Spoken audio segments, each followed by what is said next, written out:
Bonjour, bienvenue sur ma chaîne, j'espère que vous allez bien. Dans cette vidéo, je vais vous présenter un tag. Ce sera le premier que j'aurai filmé pour la chaîne. J'espère que ça va vous plaire. C'est Séverine de la chaîne Il est bien ce livre qui n'avait tagué personne lors de sa vidéo, mais qui avait cité quelques blogueuses qu'elle aurait bien voulu voir le faire. Donc je me lance. C'est le tag très personnel, donc il s'agit de pas mal de questions à répondre sur plutôt des anciennes lectures, ou pour apprendre en tout cas apprendre à nous connaître un peu plus. Donc je me lance tout de suite. Donc j'ai toutes les questions sur le côté de mon écran de l'ordinateur, donc vous me verrez souvent aller voir sur le côté, mais c'est pour que je puisse voir les questions et y apporter les réponses. Donc première question, à quel livre dois-tu ton premier souvenir de lecture? Donc je les ai pas ici puisque je les ai laissés chez mes parents. Il s'agit de deux collections que je me souviens particulièrement. C'était les Monsieur Madame. Je sais pas si vous voyez, c'est des petits livres carrés, pas très très grands. J'adorais ces petits bouquins-là. Et les Fantomettes, en collection Bibliothèque Rose, qui était vraiment une collection que j'avais, je crois, à l'époque, j'avais tous les livres de Fantomettes. J'adorais trop cette série, c'était vraiment trop bien. J'essaierai de mettre dans le montage soit quelque part par ici ou par là, où je vais couper la vidéo pour mettre les images des livres, mais je vais essayer de trouver ça pour vous montrer de quoi je parle.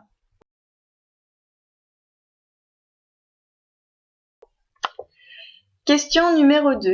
Quel est le chef-d'œuvre officiel qui te gonfle? J'ai choisi de vous présenter un chef-d'œuvre officiel dans le sens où on en entend beaucoup parler parce que beaucoup ont aimé cette série. Il s'agit de Divergente de Véronica Ross. Une série qui plaît à énormément de monde, mais qui moi me gonfle parce que j'accroche pas. C'est un livre où j'accroche pas, j'aime pas les personnages, il me reste encore le tome 3 à lire, je sais même pas si je le lirai. Mais je pense que je le lirai histoire de finir la série, mais j'accroche vraiment pas à cette trilogie, et autant j'accroche à plein d'autres trilogies de dystopie, autant celle-ci, c'est pas passé. Donc voilà, c'est ce qu'on peut dire. On peut dire que c'est celui-ci qui me gonfle en chef-d'œuvre officiel. Ouais, voilà. Quel classique absolu n'as-tu jamais lu? Donc cette question, elle est vraiment faite pour moi parce que j'adore lire les classiques. Le seul vraiment que j'ai vraiment pas accroché, parce que j'avais essayé de le lire, mais j'ai abandonné la lecture, il s'agissait d'un livre de Balzac. Autant tous les autres auteurs, il n'y a pas trop de soucis, autant Balzac, j'ai jamais réussi à en lire. Donc si ça se trouve, aujourd'hui j'arriverai à en lire.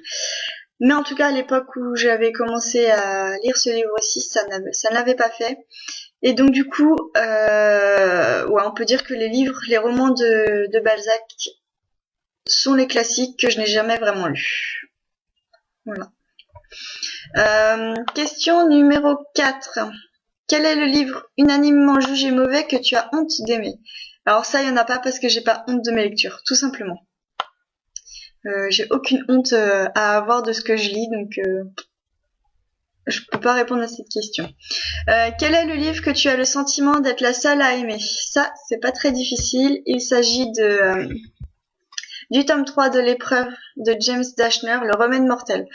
Tout le monde a adoré, moi j'ai adoré la série, mais tout le monde, pas tout le monde, beaucoup en tout cas ont des avis mitigés sur ce 3e tome, voire des mauvais avis, mais moi j'ai adoré, j'ai beaucoup aimé cette fin. Après voilà, c'est comme ça, mais c'est vrai que j'ai l'impression d'être la seule à avoir aimé ce 3e tome. Après voilà, je pense qu'il y en a d'autres qui l'ont aussi aimé, mais j'ai l'impression en tout cas que je suis la seule. Quel livre aimerais-tu faire découvrir au monde entier? J'ai choisi un des coups de cœur que j'ai eu cet été, parce que on le sait tous, moi j'adore Harry Potter, mais le monde entier connaît déjà Harry Potter, donc on va pas épiloguer là-dessus. Donc un dernier coup de cœur que j'ai eu pour le faire découvrir au monde entier, je pense que ça pourrait être sympa, je dirais Les 7 sœurs de Lucinda Riley. C'est un roman qui m'avait mais vraiment énormément plu quand je l'ai lu.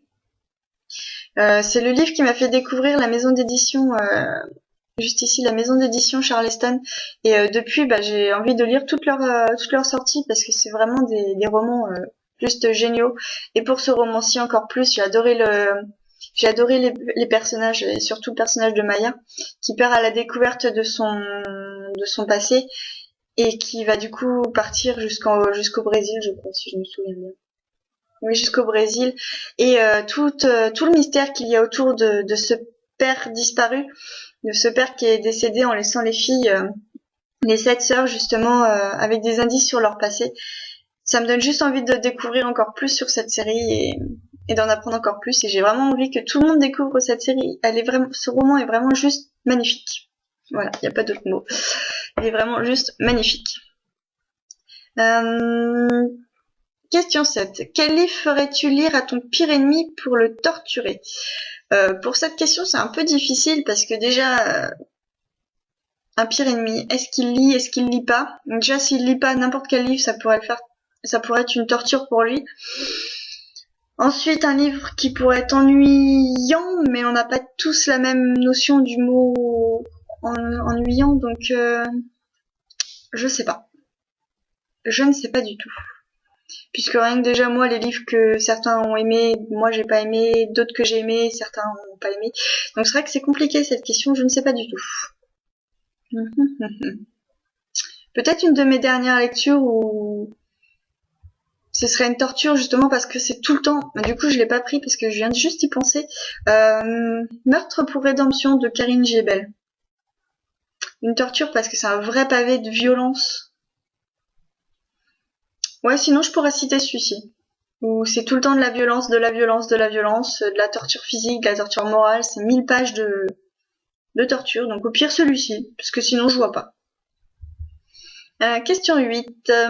Quel livre pourrais-tu lire et relire? Alors ça par contre j'ai pas trop le choix, je vais citer les Harry Potter, parce que je les ai déjà lus et re-relus et re-relus et re-relus, et je continue puisque là je suis en pleine relecture justement de la série.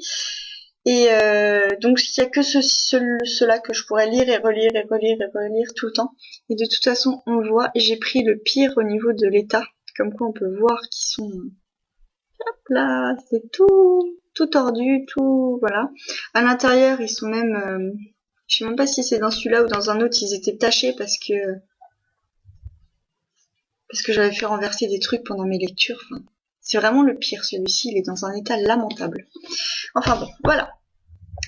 Quel livre faut-il lire pour y découvrir un aspect essentiel de ta personnalité? Alors j'ai choisi un album. J'ai choisi un album de Walt Disney, Pocahontas, simplement parce que je suis une grande enfant. J'aime bien tout ce qui est pour les enfants. Tout ce qui est les dessins animés, toutes les choses peluches, les figurines, les jeux vidéo, tout ce qui est pour les enfants, moi j'adore. Donc si on veut découvrir une part de ma personnalité, ce serait plus un album de Disney, puisque j'adore déjà les Disney, et puis pour montrer que c'est ma part de grand enfant que je suis. Question 10. Quel livre t'a fait verser les plus grosses larmes? Ça a été un peu compliqué de répondre à cette question parce que c'est vrai que je ne pleure pas souvent lors de mes lectures. Alors oui, quelquefois il y a des petites larmes qui coulent et tout ça, mais je ne pleure pas beaucoup lors de mes lectures. Et donc du coup, j'en ai trouvé quelques-uns où j'ai versé justement une petite larme. Il s'agit, alors celui-ci, si on peut même dire plus qu'une petite larme, parce que du tome 6 d'Harry Potter. Je veux pas spoiler pour ceux qui ne l'ont pas lu, mais pour ceux qui l'ont lu, vous comprendrez tout, enfin, même lu ou vu le film, de toute façon tout le monde le sait, à la fin ce qui se passe. À l'époque, donc je devais avoir 15-16 ans. Ouais, 15-16 ans. Et voilà, c'était juste une horreur. La fin de ce bouquin, ça a été horrible. Ouais, je crois que j'ai bien pleuré quand même pour celui-ci, si je me souviens bien. Et sinon, j'ai choisi 2 autres lectures, donc vraiment c'est des styles assez différents. Ceux qui me font le plus ressentir les émotions, c'est ceux pour lesquels je lis le moins souvent ce genre-ci. Donc là, j'ai 2 romans à vous présenter. Il s'agit d'un roman historique avec Fleur de neige de Lisa Si, qui m'avait énormément touchée, vraiment émue, et où j'avais versé ma petite larme dans le sens où les conditions des femmes de la Chine au 19e siècle, c'est vraiment très dur à lire, très dur à suivre. Et il y a certains passages surtout, et c'est là que ça m'a le plus fait mal, c'est quand on a les passages sur les pieds bandés. Les jeunes filles, on leur casse les pieds pour les bander pour avoir des tout petits pieds. Mais c'est juste horrible. Et là, ça fait très mal. Et là, il y a je ressentais ce truc-là. Et enfin, oui, voilà. Et là, il y a eu une petite larme de versée pour ce roman. Et un autre roman dont je ne lis presque pas dans ce genre-ci, c'est dans le genre de la romance, mais un dont la fin m'a fait verser ma petite larme. Il s'agit de Avant toi de Jojo Moyes. Donc oui, je ne lis pas beaucoup de romances, mais quand j'en lis, j'aime bien qu'elles sont bien écrites, pas gnangnan, pas tout ça, pas cucul la praline ni rien. Et celui-ci, enfin voilà quoi. Il est magnifique. Il est juste magnifique. Et ben à la fin, même si elle est hyper prévisible, elle est hyper touchante, hyper émouvante. Et enfin voilà, oui, j'ai eu la larme à l'œil quand j'ai lu ce livre à la fin. Et tout simplement, je vous le conseille de le lire pour vous faire votre propre avis. Donc voici les 3 livres qui m'ont fait verser mes plus grosses larmes, mais des larmes quoi, parce que je ne pleure pas beaucoup pour les romans. Question 11. Quel livre t'a procuré ta plus forte émotion érotique? Je n'en ai pas trouvé. Là comme ça de mémoire, j'en ai pas trouvé. Et moi déjà, je lis pas vraiment de romans érotiques, donc de ce côté-là, j'allais pas en trouver de ce côté-là. Je lis pas non plus beaucoup de romances, donc j'allais pas en trouver de ce côté-là. Mais sinon, je ne vois pas. Tant pis. Quel livre emporterais-tu sur une île déserte? J'ai hésité à encore redire les Harry Potter, mais Harry Potter, je les connais déjà par cœur. Alors même si oui, je peux les lire et les relire et les relire, je les connais déjà par cœur. Donc quitte à être sur une île déserte, perdue pendant des années et tout ça, autant lire un livre qui nous apporte quelque chose de nouveau, puisque je pourrais me refaire le film des Harry Potter dans ma tête. Donc j'ai choisi de vous présenter La Horde du Contrevent d'Alain Damasio. C'est une lecture que j'ai lue cet été, qui a été pour moi une vraie claque, parce que il y avait tellement de choses dans ce roman. Je suis sûre que je pourrais le relire plusieurs fois, qu'il m'apportera des choses différentes. Donc sur une île déserte, je pense que c'est une très bonne lecture. En plus, il y a de quoi lire, donc ça me prendra pas mal de temps à chaque fois. Je pense que ce serait une bonne lecture pour sur une île déserte. Question 13. De quel livre attends-tu la parution avec la plus grande importance? Alors ça, tous les livres que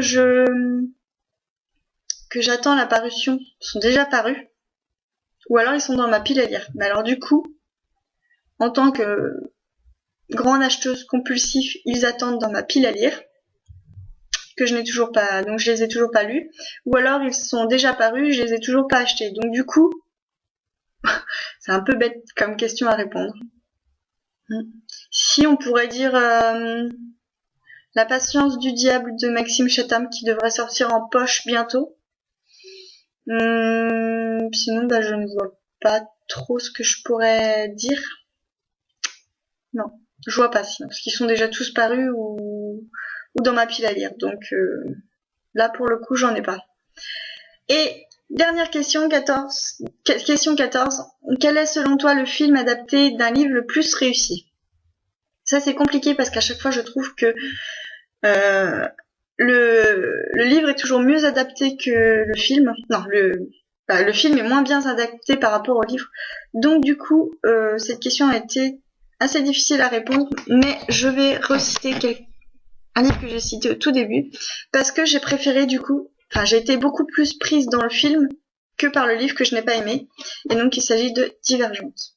Parce que oui, le premier film en tout cas, parce que je n'ai pas encore vu le deuxième, mais le premier film, j'ai vraiment été prise dedans, ça m'a vraiment bien emporté, alors que le livre, pas du tout. Donc je vais dire Divergente, le tome 1. Donc voilà pour les questions de ce tag, c'est terminé. J'espère que ça vous aura plu. N'hésitez pas à mettre des petits commentaires et à reprendre ce tag si vous voulez. Je ne tag personne, mais n'hésitez pas à le reprendre et à me mettre le lien de soit de votre blog ou de votre chaîne, et puis j'irai voir ce que vous aurez mis. Je vous dis à bientôt pour une nouvelle vidéo.